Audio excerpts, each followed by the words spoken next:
Diga comigo: digno é o Senhor de toda a honra, de toda a glória, de todo louvor. Amém? Gente, que prazer estar com vocês aqui em Alagoinhas e estar esses dias com vocês. Foi algo construído pelo Senhor para eu vir para cá. Foi um desejo de Deus estar aqui e com certeza Deus tem algo para fazer na minha vida e na vida de vocês. Amém? Meus amados, 2019, todo final do ano eu faço profetizando o ano seguinte. Os 7 últimos dias do ano eu profetizo sobre o ano seguinte, o nosso ano normal, né? 31 de dezembro. E eu falava que a igreja que o povo conhecia, ela ia sumir. Nós nunca mais teríamos a igreja que nós conhecíamos. O Senhor me falou que 250 pastores seriam tirados da face da terra.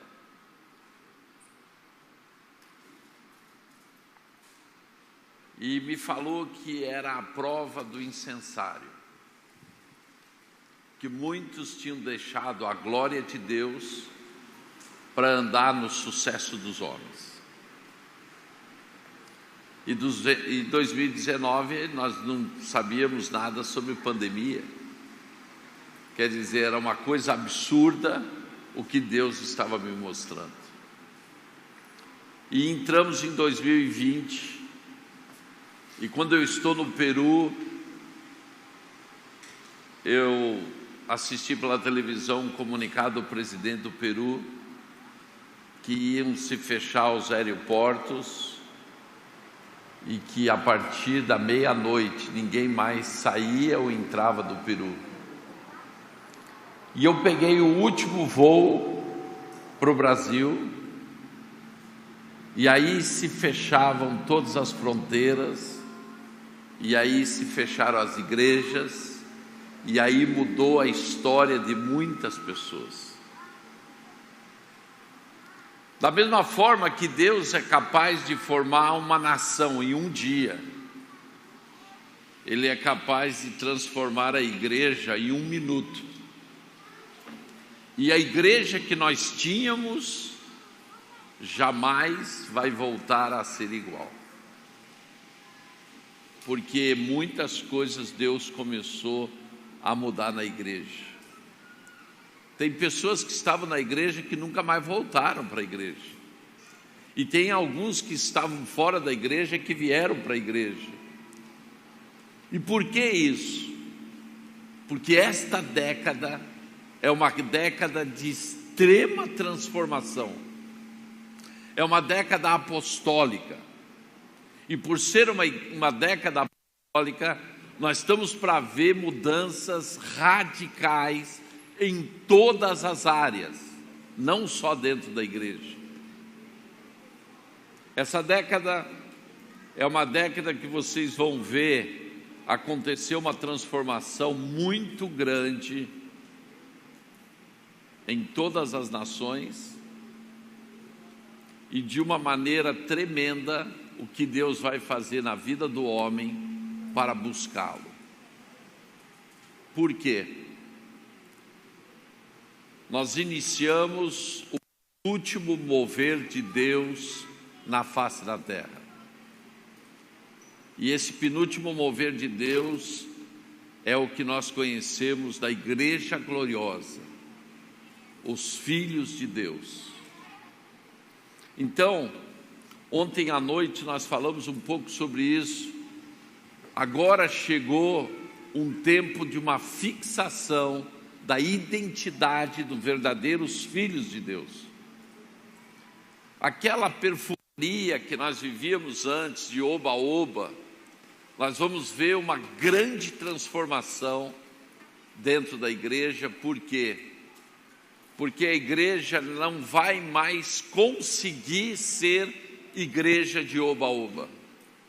Ou você é filho, ou você não é nada. Parece que vocês não ouviram isso daí. Ou você é filho, ou você não é nada. Então, agora chegou a hora da fixação genuína da identidade do verdadeiro filho. Porque para nós chegarmos no último mover, que é o mover do exército de Deus, nós precisamos passar pelos filhos de Deus. Então, nessa década, vocês vão ver algo impressionante acontecendo com as pessoas. Elas adquirindo definitivamente a identidade de filho. Nós não vamos ter mais visitantes. Nós não vamos ter assistentes. Nós não vamos ter shows. Nós vamos ter intimidade. Nós estamos para viver intensamente um poder tão genuíno e tão poderoso de Deus na vida do ser humano, que ele não vai mais trocar nada do mundo pela presença. Em 2019 eu lancei um livro chamado A Lei dos Dois Altares. Levei 20 anos para escrever esse livro. E é o que Deus me ensinou em cima do monte, é o que Deus me ensinou nos jejuns, é o que Deus ensinou na minha vida do dia a dia, para ter apenas uma coisa: intimidade.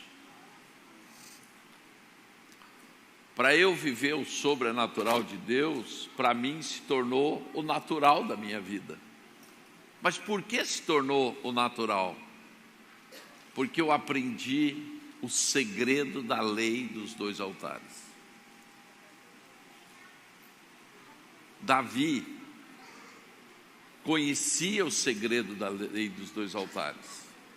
E quando você conhece esta lei, você vai entrar em uma dimensão de coragem, de ousadia e de autoridade, que as pessoas vão dizer: o que aconteceu com você? E você vai poder dizer assim: é que hoje eu conheço a lei dos dois altares. Amém? Eu gostaria de convidá-los para começarmos.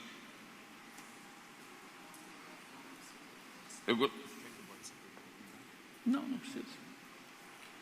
Eu gostaria que você abrisse sua Bíblia em 1 Samuel, capítulo 16, verso 7.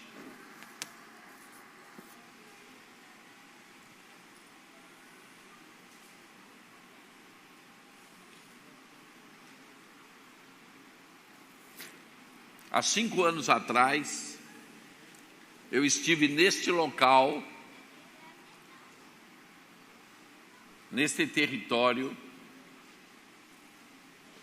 onde Samuel é entregue por Ana no tabernáculo para Eli.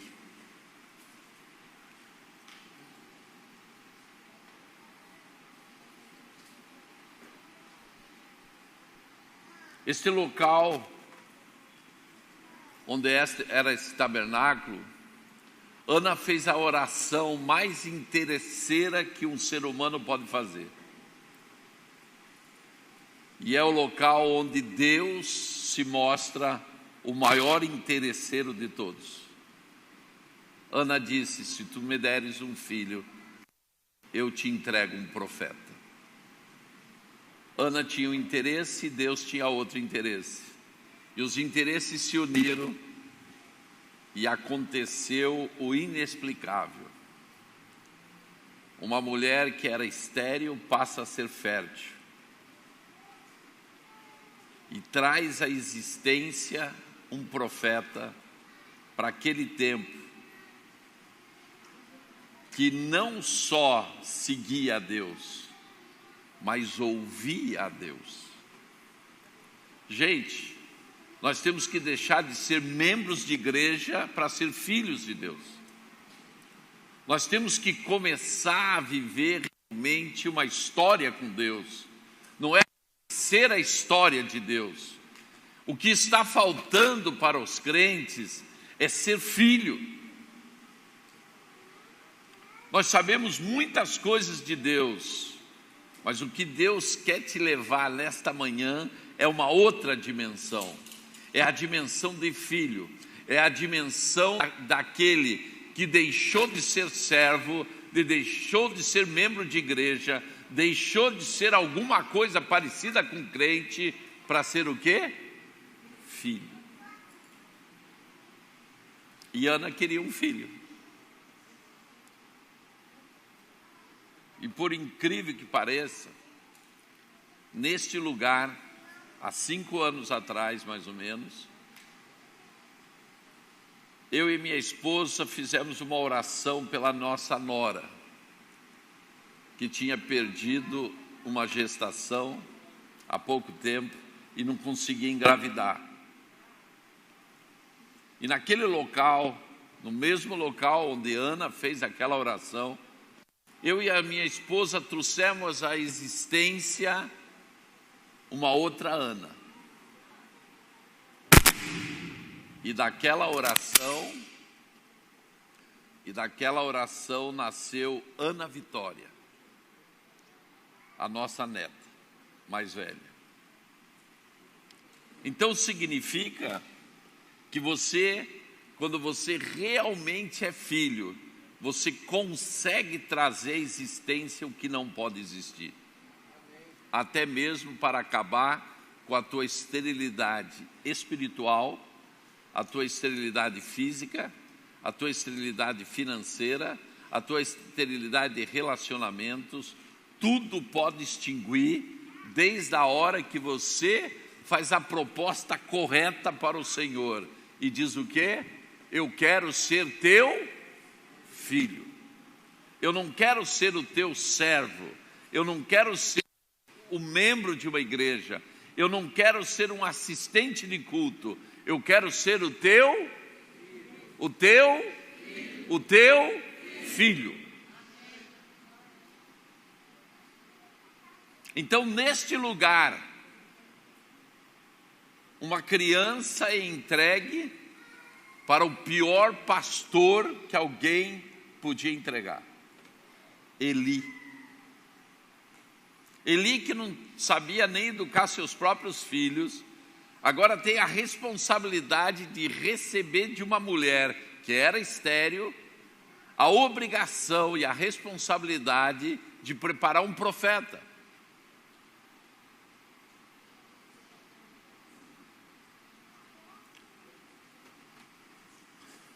A Bíblia diz que a luz estava apagando no templo, no tabernáculo. E que numa determinada noite, Samuel foi dormir. E ele ouve uma voz, Samuel, e o que faz? Ele levanta rápido, e a voz de autoridade que ele tinha ouvido remete ele a pensar em quem? Na única autoridade que ele conhecia, Eli. E vai até Eli e diz assim: Eli, você me chamou? E ele disse: não, não te chamei. Ele volta a dormir. E a voz novamente chama: Samuel. Ele acorda outra vez e vai a Eli e diz: Eli, você me chamou? E ele disse: não, não fui eu que te chamei, mas quem está falando com você é o Senhor. Ué, como Eli sabia que era Deus que estava falando com Samuel? E se Deus tinha que falar com alguém, tinha que falar com Eli, que era o sumo sacerdote. Por que ia falar com uma criança? E quando ele volta a dormir, a voz novamente chama por ele e diz: Samuel.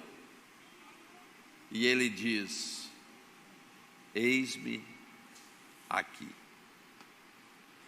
O que aconteceu nesses 3 chamados? Começa uma das intimidades mais tremendas que a Bíblia relata. De um homem que foi dedicado como menino na presença do Senhor. E ele não só teme a Deus, ele não só conhece a Deus, mas agora ele é o quê? Íntimo de Deus. Eu quero te despertar e quero te ativar nesta manhã, para que você seja um Samuel desta geração, que não ouve falar de Deus, mas fala com Deus, que ouve a Deus. Para isso tem um segredo. Olhem bem o que diz em 1 Samuel 16:7. Porém o Senhor disse a Samuel: não atentes para a sua aparência, nem para a sua grandeza de sua estatura, porque o tenho rejeitado. Porque o Senhor não vê como vê o homem, pois o homem vê o que está diante dos olhos, porém o Senhor olha o que está no coração.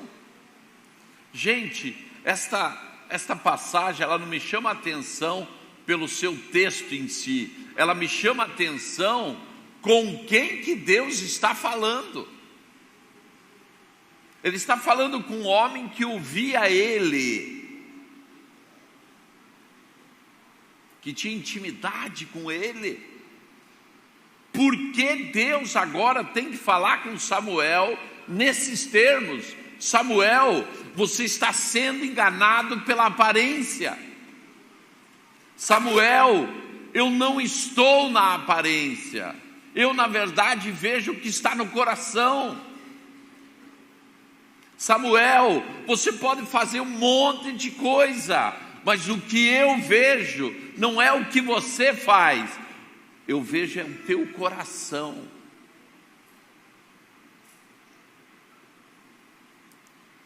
Um dia eu passava pelo cemitério de Belo Horizonte, e eu olhei assim e Deus falou: aqui está o lugar mais rico dessa cidade. E eu perguntei para o Senhor: por quê? Ele disse: porque aí estão os livros que não foram escritos, aí estão as construções que não foram construídas, aí estão os projetos que não foram vividos, tesouros que estão enterrados, porque as pessoas não acreditaram no que sonharam.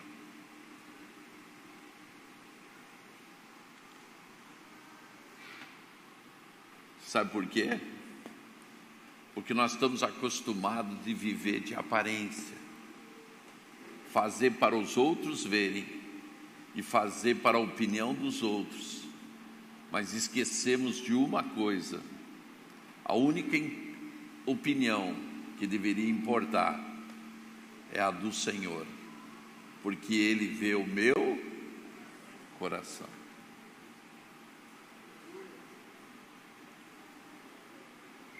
Eu tenho que falar de sonhos para você, sabe por quê?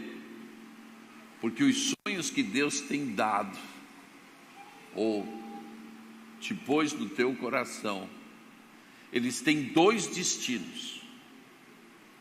Ou você realmente confia em Deus e põe esses sonhos para existirem, ou eles também virarão um tesouro escondido e enterrado. E qual é a diferença que faz um sonho virar uma realidade e um sonho virar um tesouro enterrado? O teu relacionamento com o dono do sonho. Os sonhos só se tornam realidade dependendo do teu relacionamento com o dono daquele sonho. Então, antes de você se queixar de alguma coisa da vida, eu tenho que te perguntar: como está o teu relacionamento com o dono do sonho? E é o que Deus está falando com Samuel. Samuel, acorda, Samuel, que deu o menino que me ouvia quando dormia. Samuel, que deu o menino que tinha intimidade comigo. Samuel, o que aconteceu com você, que agora você olha a aparência, mas não julga mais pelo coração. Sabe o que aconteceu com Samuel? Em vez de ele andar no espírito, ele começou a entrar na alma. Diga para o teu irmão assim: meu irmão, você é um espírito e fui feito para andar no espírito, mas você faz uma opção na terra: andar na alma. E a alma é a roubadora da essência de Deus na tua vida. Porque na alma se constrói os medos, na alma se constrói a insegurança, na alma se constrói os limites, na alma é que você para de crer e de ter fé. É na alma que você constrói a incredulidade. É na alma que você para de acreditar no sobrenatural para acreditar apenas no natural. Porque a alma te faz olhar para a situação e para a circunstância. Samuel, acorda, Samuel. Diga para o teu irmão: meu irmão, acorda. De que vale você fazer parte de uma igreja? De que vale você ter a revelação de Jesus? De que vale você saber o que é salvação? De que vale tudo isso se você está sendo conduzido pela alma? Quando na verdade você deveria ser conduzido pelo Espírito.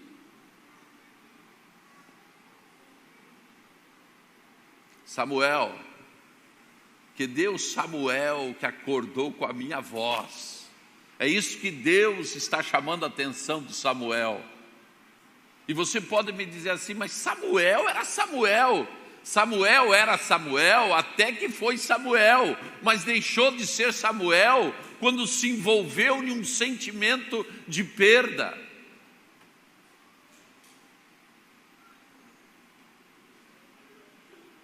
Quando ele começa a considerar que um rei só podia ter a aparência do rei que ele conhecia. E Deus estava fazendo uma escolha. Deus não estava escolhendo um rei. Deus estava escolhendo quem? Alguém que tinha o conhecimento da lei dos 2 altares. E aqui estava toda a diferença. Saul não tinha esse conhecimento, mas Davi tem esse conhecimento.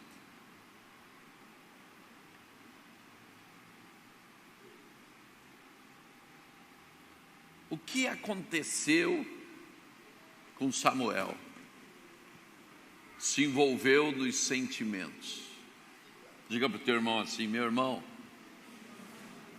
a hora que os teus sentimentos começam a ser mais fortes do que Deus na tua vida, significa que você abandonou a Deus.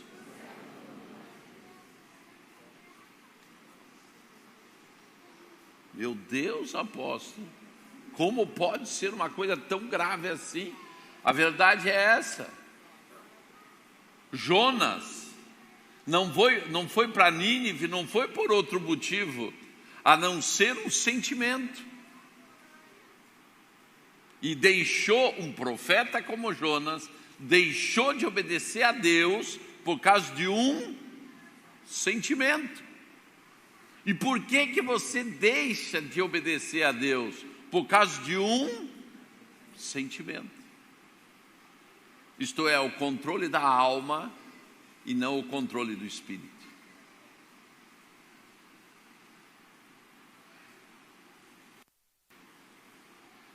Diga comigo, alma. Esta é a tua grande inimiga, porque na queda do homem foi ela que foi atingida, a alma.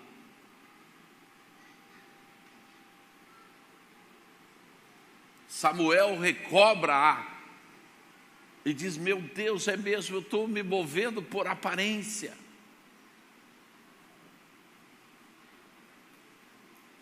Chama Jessé e diz assim: Jessé, me apresente todos os teus filhos. E todos vieram e nenhum era. E Samuel disse: mas você não tem mais filhos?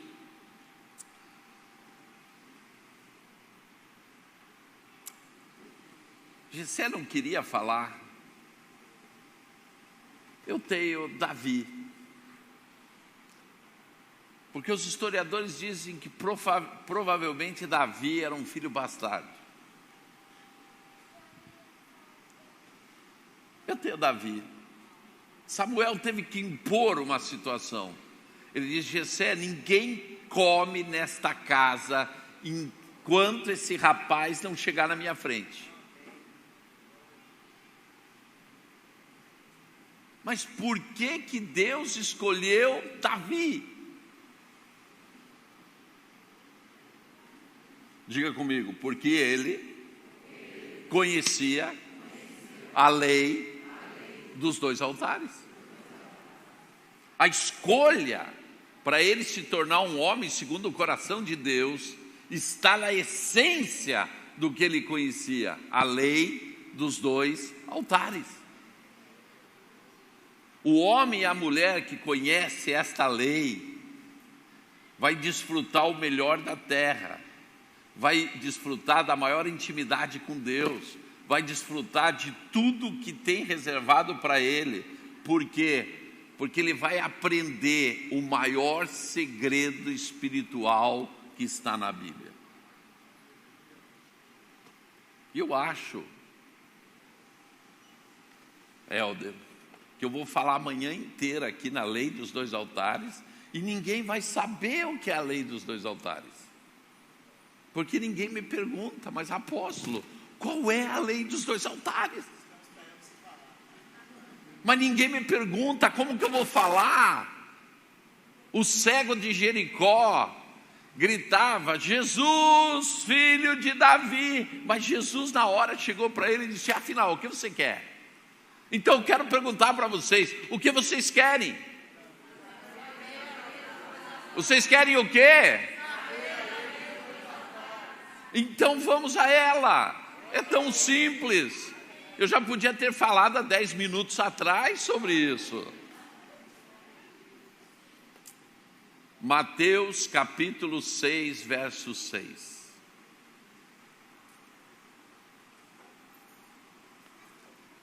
Mas tu, quando orares,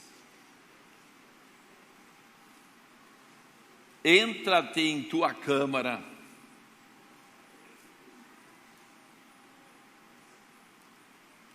ou no teu aposento, no teu quarto, e fechando a tua porta, ora a teu pai que está no secreto. E o teu pai que te vê em secreto te recompensará publicamente. Presta atenção. Nesta passagem, ela fala como funciona a lei dos 2 altares. Ela diz que a lei dos 2 altares ela é composta desses 2 altares, um altar secreto e um altar público. A tua vida ela é composta de 2 altares, um altar secreto e um altar público. E diz esta palavra que tudo que você fizer no secreto, o teu Deus, amém? Não, gente, o teu Pai. Gente, ninguém, presta bem atenção, ninguém vai ter uma revelação de Pai e só vai ter uma revelação de um Deus se não construir um altar secreto. Porque Deus não se mostra como Pai para quem não tem intimidade com Ele. Este é o grande problema da igreja. Nós acostumamos ir para a igreja, mas não acostumamos ficar no secreto. A grande maioria dos crentes não tem vida com Deus. A maioria dos crentes tem vida na igreja, mas não tem vida de altar secreto. E estão deixando de viver o estilo de vida mais realizador que pode ter um ser humano. Porque tudo que ele fizer no secreto, Deus, que não é Deus, mas é o seu Pai, lhe recompensará publicamente. Diga para o teu irmão uma coisa muito importante agora. O resultado da tua vida pública não está no teu trabalho, não está no teu dia a dia, está no altar secreto. Eu pergunto para você, quantas horas você trabalha por dia? 8, 10, 12?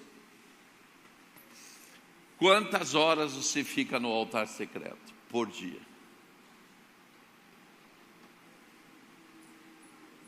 Sabe quando que eu fui aprender o segredo da lei dos 2 altares? Quando o Senhor um dia chegou para mim e disse assim: eu não quero mais o dízimo do dinheiro. Eu a partir de hoje quero o dízimo do teu tempo. A partir de hoje eu quero que você dizime o teu tempo comigo. E foi a partir de então que eu decidi que 3 dias do meu mês não seria fazendo nada mais, nada menos do que em cima do monte, na presença de Deus, em jejum e oração. Eu construí um altar secreto. Eu subi aquele monte sozinho. Uma barraca, uma tenda, uma rede, água, e ali eu ficava 3 dias. Foi ali que Deus me treinou no sobrenatural. Foi ali que Ele me ensinou a falar com as nuvens, e as nuvens começaram a me obedecer. Foi ali que eu aprendi a ressuscitar gente. Foi ali que eu aprendi a fazer osso crescer. Foi ali que eu aprendi a curar câncer, mudez, surdez. Foi ali que eu aprendi a transformar úteros inférteis em úteros férteis.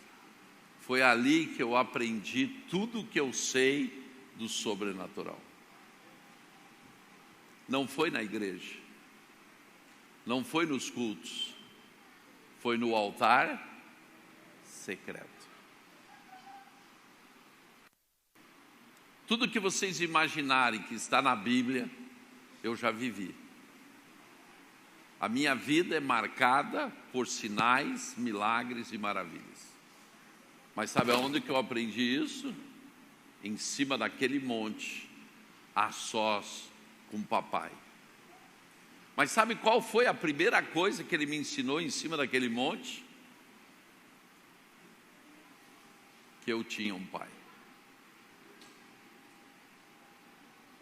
Porque até então eu não conseguia chamar Deus de pai. Eu tive problemas com meu pai natural, e a visão que eu tinha de um pai, jamais eu poderia envolver Deus naquela visão. Meu pai foi alcoólatra, uma pessoa muito difícil com a minha mãe, e a marca que eu tinha da minha paternidade não era boa. Mas foi em cima daquele que Deus curou o meu coração. E uma madrugada eu me lembro que pela primeira vez eu pude dar um grito que eu nunca tinha dado. Papai! Foi a primeira vez que eu consegui chamar Deus de papai. É muita intimidade, papai. Pai é pai, mas papai me lembra a gente indo para o colo dele, puxando o bigode, a barba, enfiando o dedo no nariz. Papai é diferente. Papai é aquele que ri com a gente, é aquele que joga a gente para o céu. Papai é intimidade. Eu não estou pregando uma coisa para vocês de teoria. Eu não li isto em livros. Isto daí eu vivi. Hoje para mim nada é impossível. Mas por que nada é impossível? Porque eu conheço o meu Pai. Por que você muitas vezes acha as coisas difíceis? Por que você acha impossível? Porque você tem levado uma vida de igreja, no máximo, mas nunca de intimidade. Qual o tempo que você reservou na tua vida para estar a sós com o papai? Tudo que fizeres no secreto, o teu pai que te vê em secreto te recompensará publicamente. O resultado da tua vida está no público. E daí você me pergunta, mas como Davi sabia essa lei?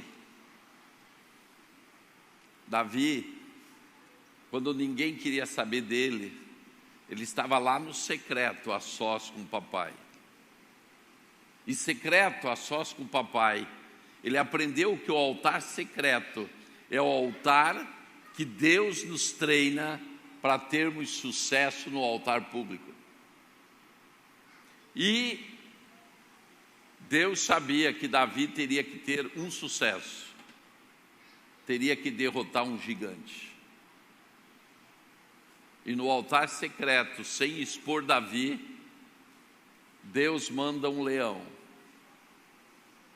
E Davi mata o leão. E Deus manda o urso. E Davi mata o urso. Então significa que para você enfrentar os gigantes da tua vida, primeiro no altar secreto, Deus te mandará leões e ursos para te treinar, para você ser um destruidor de gigantes. Mas, apóstolo, isso é tremendo. Então quer dizer que Deus nos treina no altar secreto? Claro. Por que a grande maioria dos crentes é envergonhado a vida toda na sua vida pública?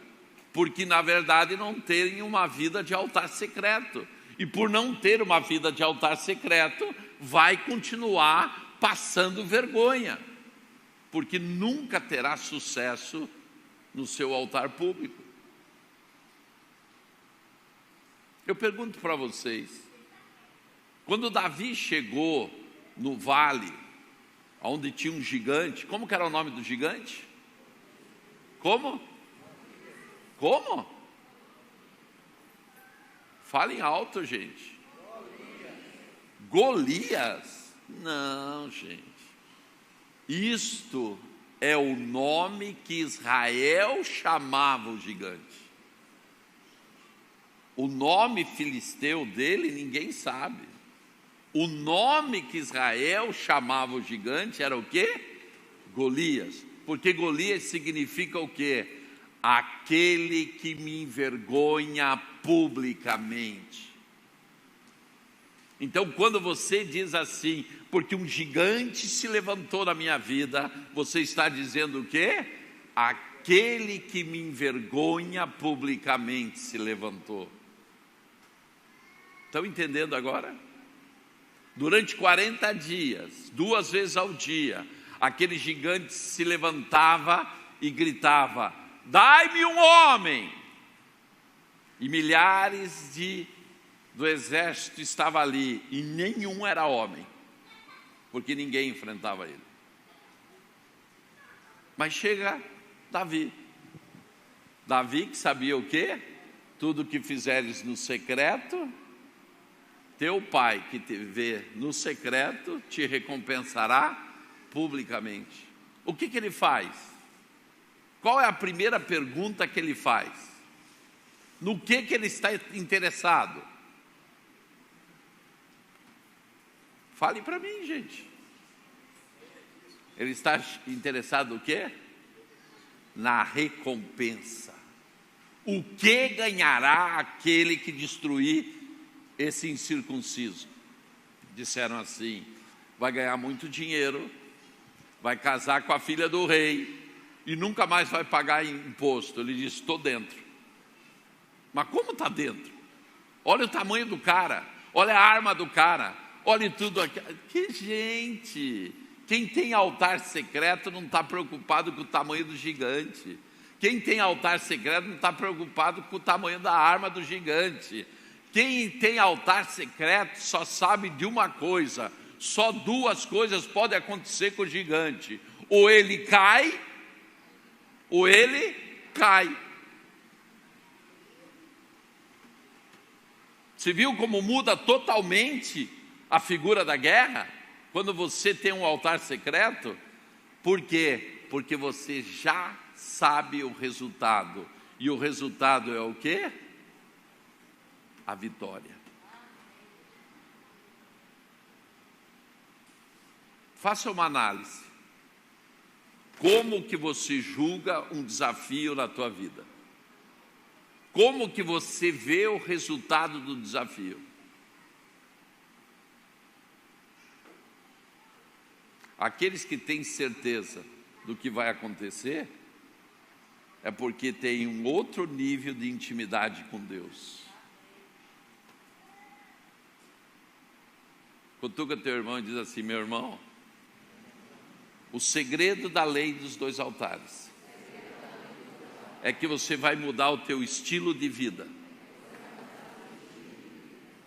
Nunca mais você vai viver da misericórdia, mas vai viver da recompensa. Mas como assim, apóstolo? Eu sempre entendi que nós vivemos da misericórdia. Sim, mas para viver da misericórdia não precisa nem ser crente. O pior traficante desta cidade está vivendo a misericórdia. A pior prostituta está vivendo a misericórdia. O pior bandido está vivendo a misericórdia. O pior dos piores está vivendo a misericórdia. O pior feiticeiro está vivendo a misericórdia. E você aceitou Jesus para quê? Para viver igual a eles. E você é filho de Deus para viver igual a eles. Então não vale a pena.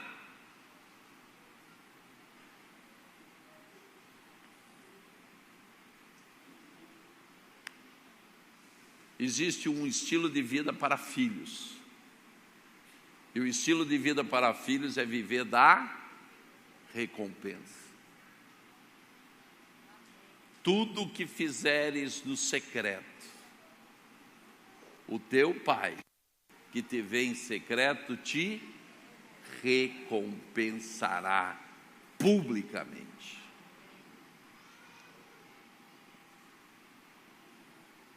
Compreenderam agora? Por que essa lei dos dois altares é o segredo mais tremendo que tem na Bíblia? Porque você muda o teu estilo de vida. Não é apenas o resultado da vida, é o teu estilo de vida. Você agora começa a ter intimidade com papai. E papai começa a te recompensar. Porque agora você tem o quê? Intimidade.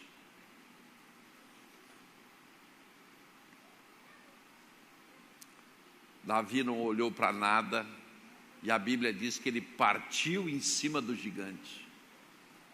Onde está o medo? O medo foi treinado no altar secreto. A insegurança foi treinada no altar secreto. Agora, ele está cheio de coragem, de ousadia e de autoridade, pronto para derrubar gigantes. Compreenderam? Eu vim trazer para vocês, não uma nova pregação, eu vim trazer para vocês um estilo de vida. E só pode viver nesse estilo de vida os genuínos filhos de Deus. Aqueles que não mais só vivem da misericórdia, mas começam a viver da recompensa. A lei dos 2 altares, ela é constituída por 3 colunas. A primeira é a intimidade. E a segunda, quem pode me falar?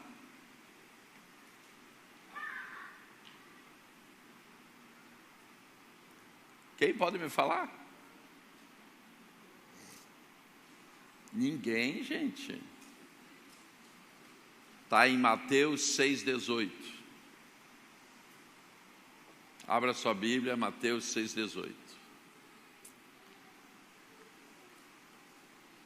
Esta é a segunda coluna da lei dos 2 altares. Quando fizerem jejum, faça em secreto. Por quê? Porque tudo que fizeres no secreto, o teu Pai que te vê em secreto te recompensará publicamente. Além da intimidade, você tem que entrar em uma vida de jejum. O jejum faz parte do estilo de vida de alguém que quer andar ao sobrenatural de Deus. Se você quer ter uma vida normal, não precisa fazer jejum. Mas se você quer ter uma vida sobrenatural, isto faz parte do estilo de vida de alguém que quer caminhar com o papai. Amém? Tem alguns crentes que chegam para mim e dizem assim: apóstolo, eu estou em um jejum terrível, 30 dias sem tomar Coca-Cola. Eu quase digo assim: gente, o teu caso não é de jejum, o teu caso é de casa de recuperação. O cara já estava... Café, jejum de café. Vocês já ouviram alguém fazer jejum de café? É caso de casa de recuperação, não é jejum. Jejum é jejum, gente. Jejum é o quê? A ausência de alimentação. Quanto tempo? No mínimo 24 horas, né? No mínimo. Não, apóstolo, faça um jejum tremendo, da meia-noite às 6 da manhã. Isso não é jejum. Quando que é jejum? Pelo menos de 24 horas.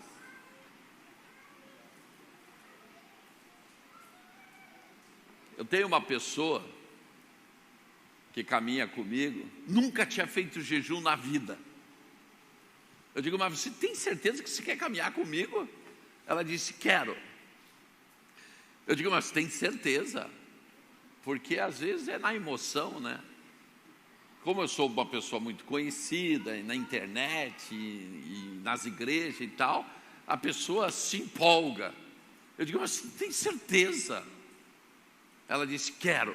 Eu digo: então a primeira coisa que você vai fazer é um jejum toda semana. Mas apóstolo, eu nunca fiz jejum. Eu digo: nunca fez, mas agora vai fazer. Porque ninguém caminha comigo se não tiver uma vida de jejum. Porque eu não conheço outro estilo de vida. Eu só conheço um estilo de vida para filhos: intimidade e jejum. Em 2010, eu fiz 210 dias de jejum. 10 meses, 21 dias de jejum por mês. E você vai me perguntar: Mas o senhor entregava o jejum todo dia? Não, gente, jejum é jejum, 21 dias direto. Eu já fiz jejum de 3 dias, de 7 dias, 7 dias sem água e sem comida, 7 dias vendado. Como assim, apóstolo? Claro. Às vezes a gente tem problema de visão. Não é de olho, é de visão. Então o Senhor me disse assim: você vai andar 7 dias vendado em jejum. Eu disse: por que, Senhor? Ele disse: porque você vai aprender a viver da minha dependência. Qual o problema do ser humano? Ele confia em Deus desconfiando. Vocês já viram? Tem muito crente que diz: não, porque eu confio em Deus. No dia seguinte já está fazendo alguma coisa para ajudar Deus. Quer dizer, ele confia em Deus desconfiante. O Senhor me pôs em 7 dias de jejum vendado para eu o quê? Mudar a minha visão. Alguns perguntavam assim porque eu ia para o supermercado vendado, eu ia para a igreja vendado, eu andava na rua vendado, todo lugar eu estava vendado. Eu só não dirigia vendado, porque daí eu ia no lado e a minha esposa ia dirigindo. E me perguntava assim: o senhor tem problema nos olhos? Eu digo: não, o meu problema é de visão. Aonde Deus queria me levar, eu não podia, de maneira nenhuma, continuar com a visão que eu tinha. A minha visão tinha que mudar. E o que provoca a mudança? Quando você lida com a carne. E não tem outra maneira de lidar com a carne se não for através do jejum. E você vai me perguntar: mas então em 2010, por que o senhor fez 210 dias de jejum? Porque eu teria que tomar uma das decisões mais difíceis da minha história. Quando chegou no final de 2010, o Senhor chegou para mim e disse assim: eu quero um ano sabático teu. Um ano sabático, fora do Brasil. Você não vai fazer nada o ano inteiro, vai viver na minha dependência. Não vai pregar, não vai viajar, não vai fazer seminário, você vai viver do que a terra te der. Eu nunca tive salário nesses últimos 21 anos. Desde 2000 eu não tenho salário. Eu vivo do que a terra me dá. Eu vivo das ofertas que recebo. Só que agora eu ia sair do Brasil, não ia pregar, não ia fazer seminário, quer dizer, eu fecharia todas as possibilidades de entrada financeira.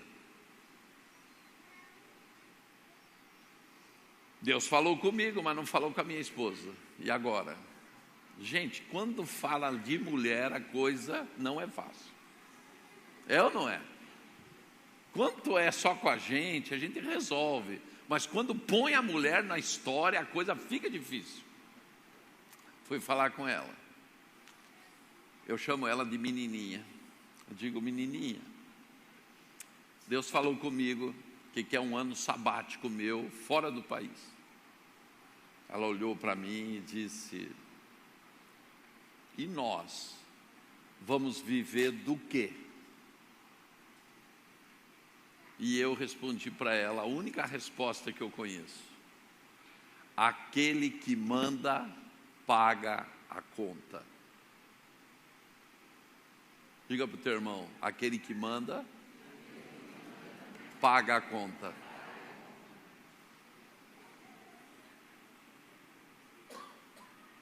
Ela disse: se Deus falou com você, em primeiro eu confio em Deus, e segundo eu confio em você. Vamos. Eu fiquei 1 ano em Israel, sem salário,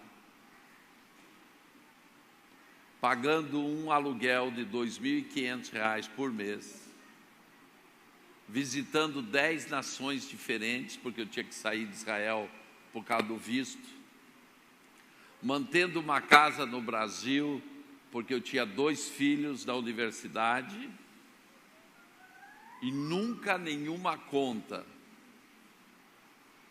atrasou, nem em Israel e nem no Brasil.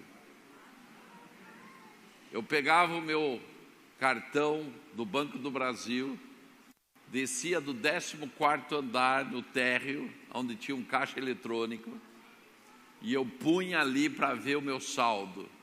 E o saldo que tinha na conta é sempre o que eu precisava. E você vai me dizer, mas como vive-se assim? Isto se aprende no altar secreto.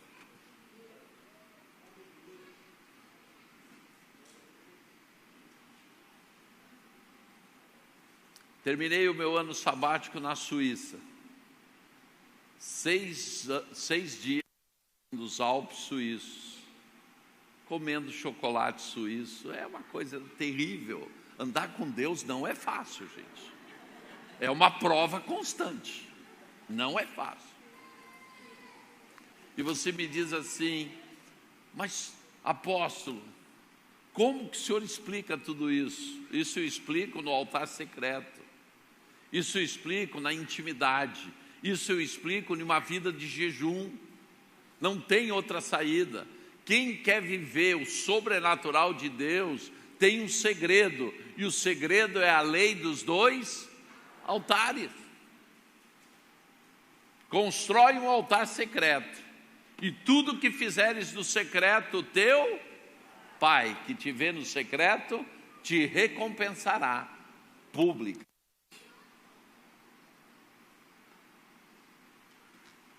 Vou contar para vocês a minha chegada em Israel. Todo ano eu levo uma caravana para Israel. E nós fomos para Israel, tinha 3 dias livres, e nós aproveitamos para ir para a praia no último dia, ali em Bat Yam, que é no lado de Tel Aviv. E quando eu estava ali orando em línguas, eu olhei para trás, aqueles prédios, tudo na beira do mar, e a visão que tem de Israel não é de mar, né? A gente tem uma visão mais religiosa de Jerusalém. A gente não sabe que a nação de Israel é totalmente igual a outra nação, tem uma vida normal. E eu olhei para aqueles prédios assim e disse, Senhor, já que eu tenho que fazer um ano sabático aqui, bem que você podia me pôr em um prédio desse daqui. Porque, gente, a fé para a gente morar a 5 quilômetros do mar e na beira do mar é a mesma, é ou não é? É ou não é? É a mesma fé. Então, já que eu posso ter fé para pedir na beira do mar, para que eu vou morar a 5 quilômetros do mar? É ou não é? Então, eu digo, Senhor, já que eu vou ter que passar um ano aqui na prova, um ano sabático, você podia me dar uma prova aqui na beira do mar. E eu virei para a água e estou orando em línguas. Nisso eu ouço a minha esposa atrás de mim gritar, ai! Olhei para trás e disse, o que foi? Ela disse, um peixe me mordeu. Eu quase brinquei com ela, de cuidado, porque a 1 quilômetro daqui um peixe engoliu um profeta. Aqui é perigoso, nós estamos numa área de perigo, né? Ela disse, um peixe me mordeu no peito do pé. E você não sabe o que aconteceu de pior. O quê? A minha aliança caiu no... Daí, gente, ó, esse porte físico de atleta, já disse para ela assim, fique aonde você está que eu vou mergulhar para achar aliança. E eu mergulhei, e quando eu estou mergulhando atrás da aliança, eu ouço aquela voz que eu só ouço no altar secreto. Era quem? Era quem? Papai. Papai me diz assim: hoje eu estou fazendo uma aliança contigo neste lugar. Em março, não achei aliança, claro, né? Deus levou a aliança, fez aliança comigo, levou a aliança. Daí, em março, chego em Israel para morar 1 ano. Eu não falo inglês, eu não falo hebraico, eu não falo russo, que são as 3 principais línguas de Israel. Entrei numa imobiliária, e em português eu falei: por acaso vocês têm um apartamento para alugar?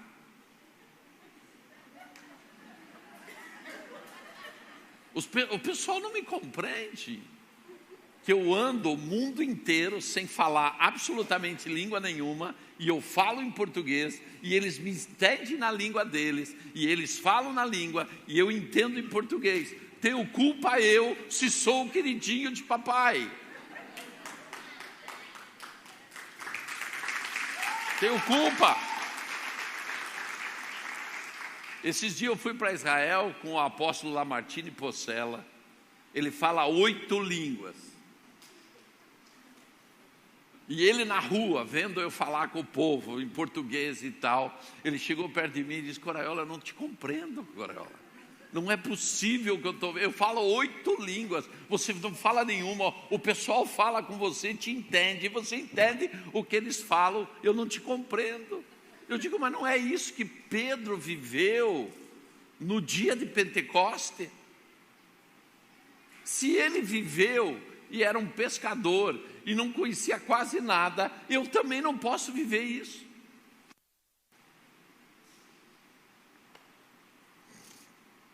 Diga comigo: nada é impossível para aquele que crê.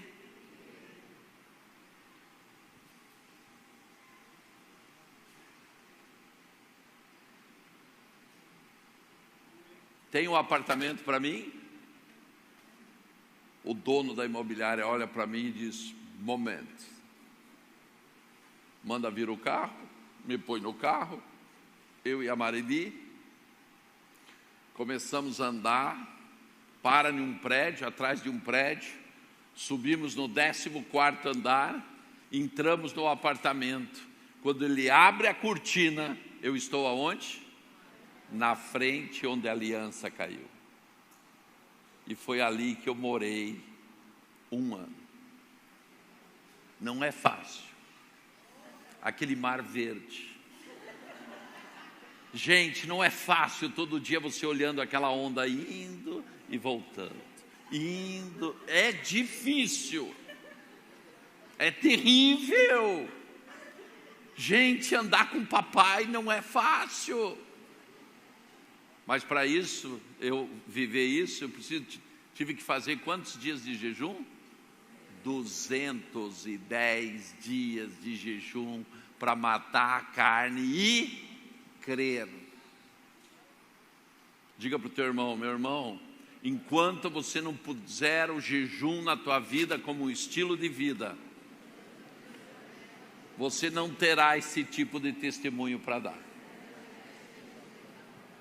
Porque é fácil agora você ouvir o testemunho, mas quando eu estava 21 dias por mês sem comer nada, não era fácil não. Viajando, pregando, indo para lá, e eu levo um monte de mala, um monte de coisa junto comigo, e carrega para lá e carrega para cá, 21 dias sem comer, porque era um propósito que eu tinha com o Senhor, do quê? De me apresentar a Ele em adoração. Terceiro pilar da lei dos 2 altares. Primeiro, intimidade. Segundo, jejum. Terceiro, o que vocês acham que precisa ter para você viver a lei dos 2 altares?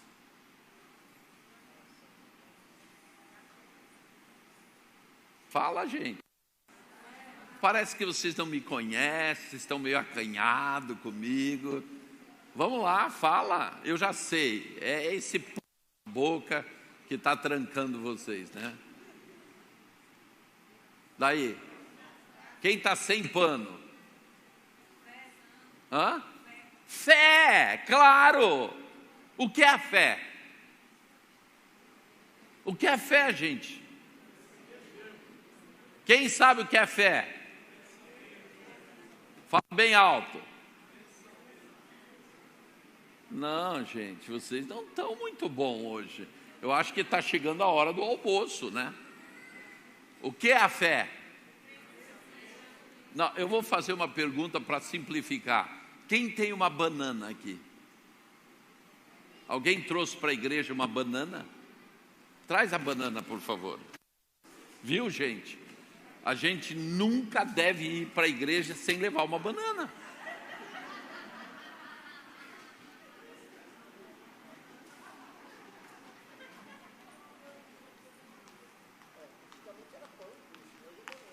Espera aí, calma. O que é isso? A banana é o quê? É uma? O que é a fé? A fé é o quê?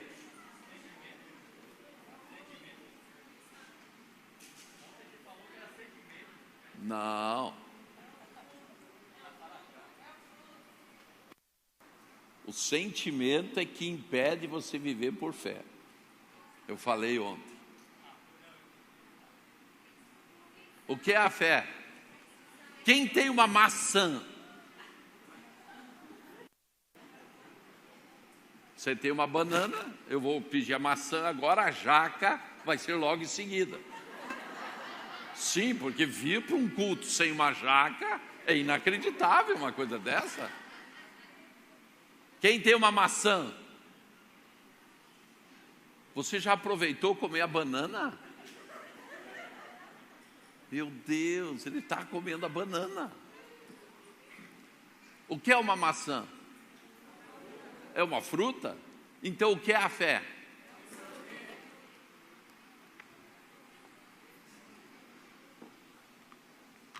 O que é a fé, gente?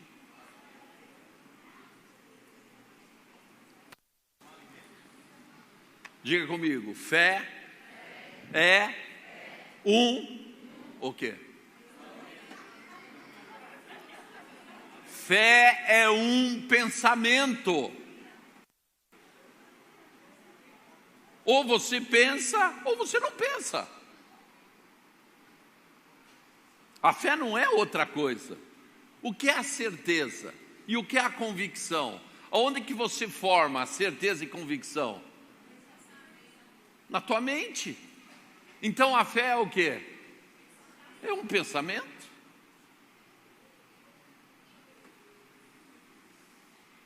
Compreenderam? Por isso que em Romanos 12 diz o quê? Que você tem que renovar a tua mente para que saiba qual é a boa, agradável e perfeita vontade de Deus. Por quê? Porque é na tua mente que processa os pensamentos que te tornam uma pessoa de fé. Aonde está a tua derrota? Na tua mente. Aonde está a tua vitória? Na tua mente. Aonde está o teu sucesso? Na tua mente. Aonde está o teu insucesso? Na tua mente. Aonde está a tua alegria? Na tua mente. Aonde está a tua tristeza? Na tua mente. Aonde está a tua depressão? Na tua mente. Aonde está a tua autoestima? Na tua mente. Por isso que ontem eu falei que o que rouba a fé são os sentimentos. Porque se você não tem um pensamento de fé, você tem um pensamento de sentimento, que é a ação da alma. E a alma atua no quê? Em roubar a tua fé. Amém? Se fé é um pensamento, eu quero que vocês abram suas Bíblias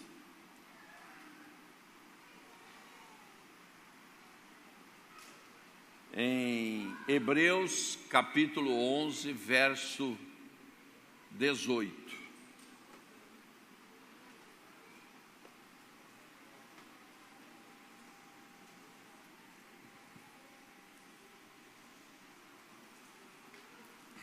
Eu vou começar no 17.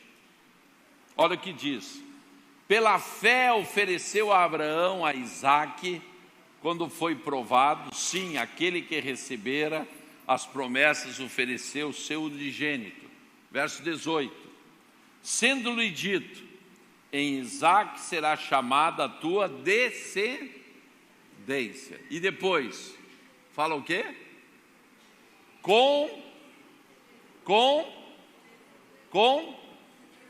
Considerou. O que ele fez? Pensou. O que Abraão pensou, o pai da fé? O que ele pensou?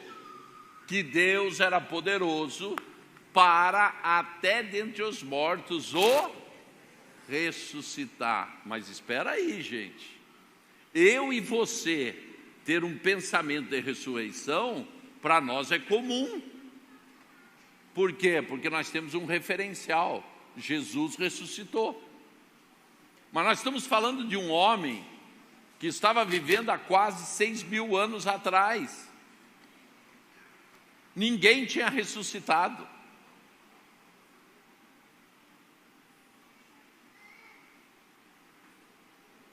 O que Abraão acabou de trazer à existência?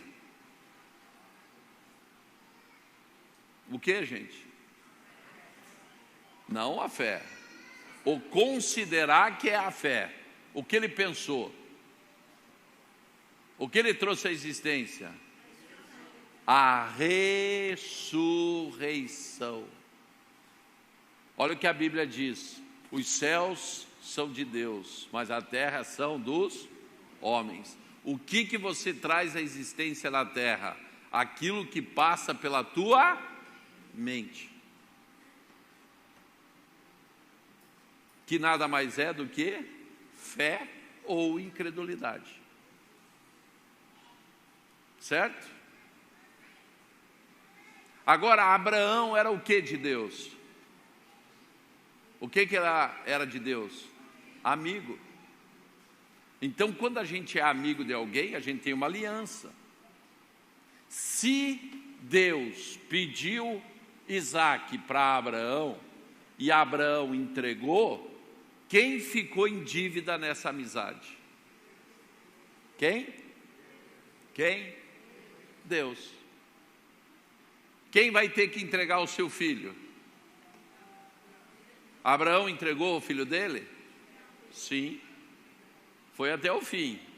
Não apresentou o sacrifício porque Deus não quis. Mas quem vai ter que apresentar o seu filho em sacrifício agora?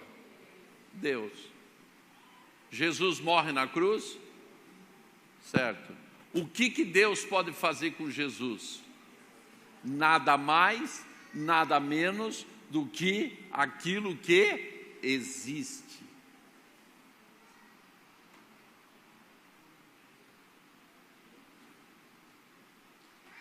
Eu pergunto para vocês, o que Abraão trouxe à existência?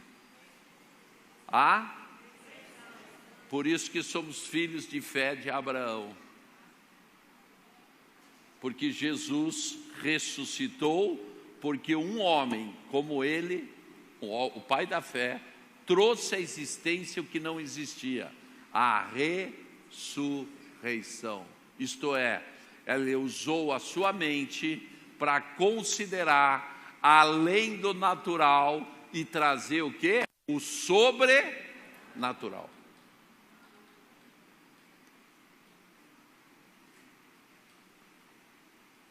Compreenderam o que é a fé?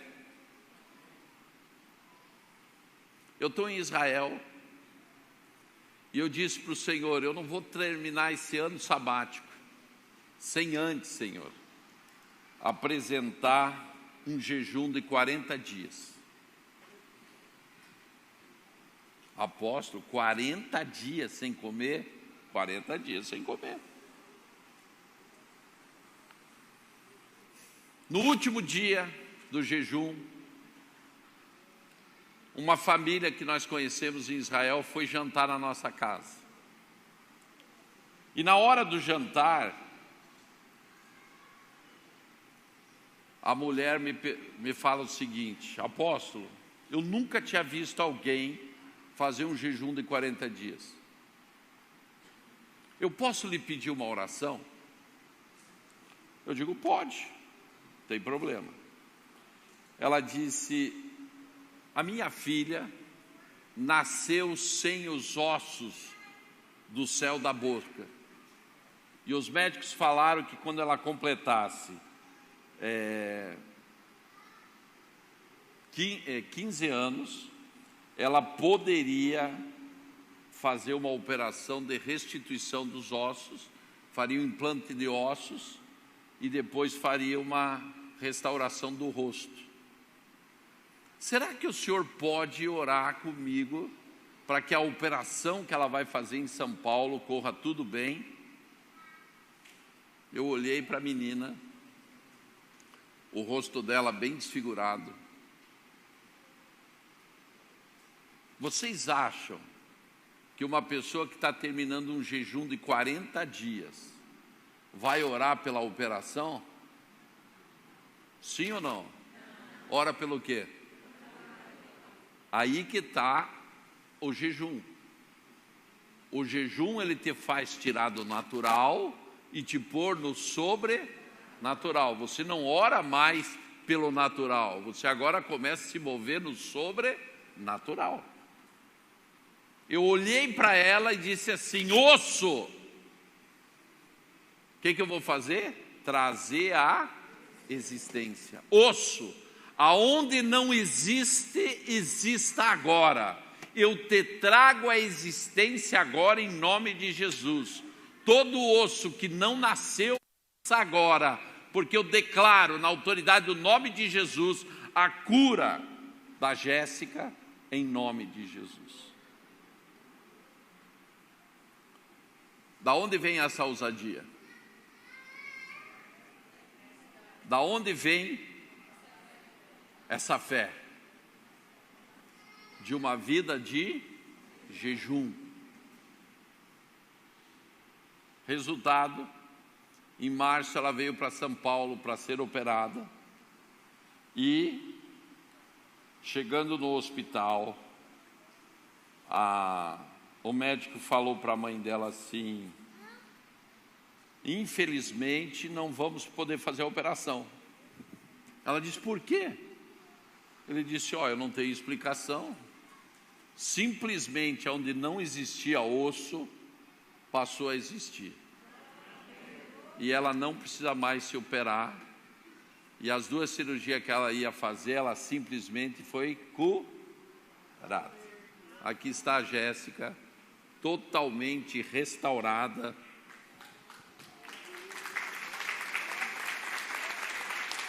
Totalmente restaurada. Há 3 anos atrás, casou com esse missionário dos Estados Unidos, certo? E ela foi totalmente curada. Amém? Olha aqui são cenas do casamento dela há uns 3 anos atrás. Eu pergunto para vocês, como que eu posso te contar esse testemunho? Porque eu mudei o meu estilo de vida. Eu comecei a construir uma vida espiritual em cima da lei dos 2 altares. Tudo que fizeres no secreto, o teu pai que te vê em secreto te recompensará. Primeira coluna, intimidade. Segunda, jejum. Terceiro, fé. Eu queria ativar na tua vida a lei dos 2 altares. Quem quiser essa ativação, venha para frente.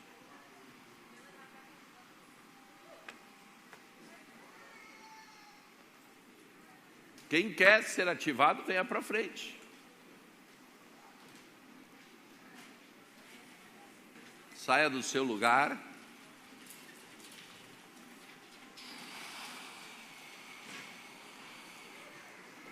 Pode vir mais. Charahandi handigi estus, lomahatiri alahandi estis, lamahastu yari handigi estis. Fé não é só um conceito, certeza das coisas que não existem e fatos que não aconteceram. Fé é um pensamento. Então a primeira coisa que tem que acontecer é uma renovação da tua mente. Tudo que eu preguei nesta manhã não tem eficiência e eficácia se você não mudar o teu modo de pensar. Tudo posso naquele que me fortalece. Para eu acreditar nisso, eu tenho que mudar o meu jeito de pensar. Então eu tenho que ter a mente de Cristo. Ele não tinha dúvida quando ele orava por um cego para aquele cego enxergar. Você nunca pode esquecer que o modelo é Jesus. E nós só chegaremos à estatura de varão perfeito, que é Jesus, se crermos e mudarmos o nosso estilo de vida. A grande maioria de nós brasileiros tem um estilo de vida romano. Nós somos extremamente idólatras e religiosos. Então a primeira coisa que tem que mudar é a nossa mente em relação a Deus. A partir da hora que Ele for o meu Pai, eu o conheci na intimidade. E a partir da hora que eu conheço Deus na intimidade, tudo pode acontecer. Há 2 dias atrás eu almocei com uma pessoa que foi muito importante na minha vida, porque foi com ele que eu fui batizado no Espírito. Mora em Aracaju. E ele me contou um fato da sua vida. Ele era funcionário da Petrobras e um dia embarcado de uma das extrações de petróleo. Como se chama o local que extrai petróleo lá? É plataforma. Ele simplesmente perdeu a visão, ficou cego. Surgiu uns buracos no olho e ele ficou cego, assim, rapidamente. E um dia ele está em casa e ele liga para o médico. Ele não sabia que ele não tinha mais condições de ver. O médico ainda não tinha falado isso para ele. E ele liga para o médico e diz: doutor, eu precisava de alguma coisa porque eu não estou vendo mais nada. E o médico pela primeira vez vai contar para ele que a visão dele não tem solução. E diz: infelizmente eu não tenho remédio nenhum para te dar. Você perdeu a visão. Ele desligou o telefone e, sentado na cama, ele disse assim: Senhor, eu tenho você como meu pai. Eu me tenho como teu filho. E eu acho que eu, como pai, jamais deixaria de dar ao meu filho algo que ele precisasse. Então, se realmente você é meu pai e eu sou teu filho, você não deixaria de me devolver a visão como meu pai. Olha que oração forte que ele fez. Porque se você não me devolver a oração, Senhor, eu vou ter certeza que você não é meu pai. É oração forte ou não é? É a oração que eu digo assim, aquilo que Deus fez. Faça prova de mim. É a oração da fé mais profunda. É o grito de desespero que muitos fazem. E ele foi dormir. E no dia seguinte ele acordou com a visão completamente curada. Sabe quem pode viver esse tipo de milagre e esse tipo de sobrenatural? Só quem genuinamente é filho. Só quem realmente conhece o Pai. Então você não veio aqui para o altar para receber uma bênção. Hoje você veio fazer um pacto. Que pacto? O pacto da lei dos 2 altares. Que a partir de hoje você vai mudar o teu estilo de vida. Você vai destinar tempo importante da tua vida para ficar na presença de Deus e começar a ter com Ele o quê? Intimidade. Você vai se dedicar pelo menos um dia por semana. É o começo, não é o fim, hein? Para fazer um dia de jejum. E a partir de hoje, você vai pedir a renovação da tua mente, para que você possa considerar, isto é, pensar, como um homem e uma mulher de fé. Feche os seus olhos. Não abaixe a sua cabeça. Toda vez que você abaixa a cabeça, você dá uma ordem para o teu cérebro, para ele acionar as emoções. Eu não quero que você tenha uma experiência de alma. Eu não quero que você tenha uma experiência de sentimento. Eu quero que você tenha uma experiência espiritual. Então, ou manter a cabeça reta ou para cima, mas não para baixo. Senhor, envia agora anjos especiais, ministradores para este lugar. Que comece a tocar agora as pessoas e comecem a ministrar nelas um novo estilo de vida. A vida pautada na lei dos 2 altares.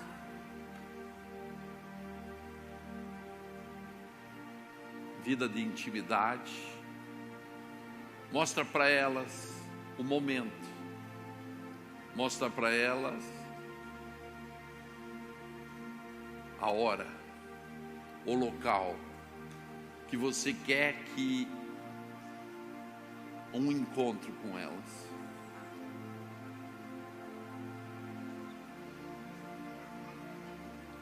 Que esses anjos ministradores tire agora todo o medo de uma vida de jejum. Todas as dúvidas da mente que eu não posso, não consigo, saiam agora. E que a partir desse instante elas possam se dedicar para uma vida de jejum. E como se a mente delas fossem abertas agora, toda incredulidade seja tirada. E que a fé comece a nortear agora os seus pensamentos e a sua vida. Recebam o toque do Espírito. Recebam a ministração dos anjos que estão ministrando agora.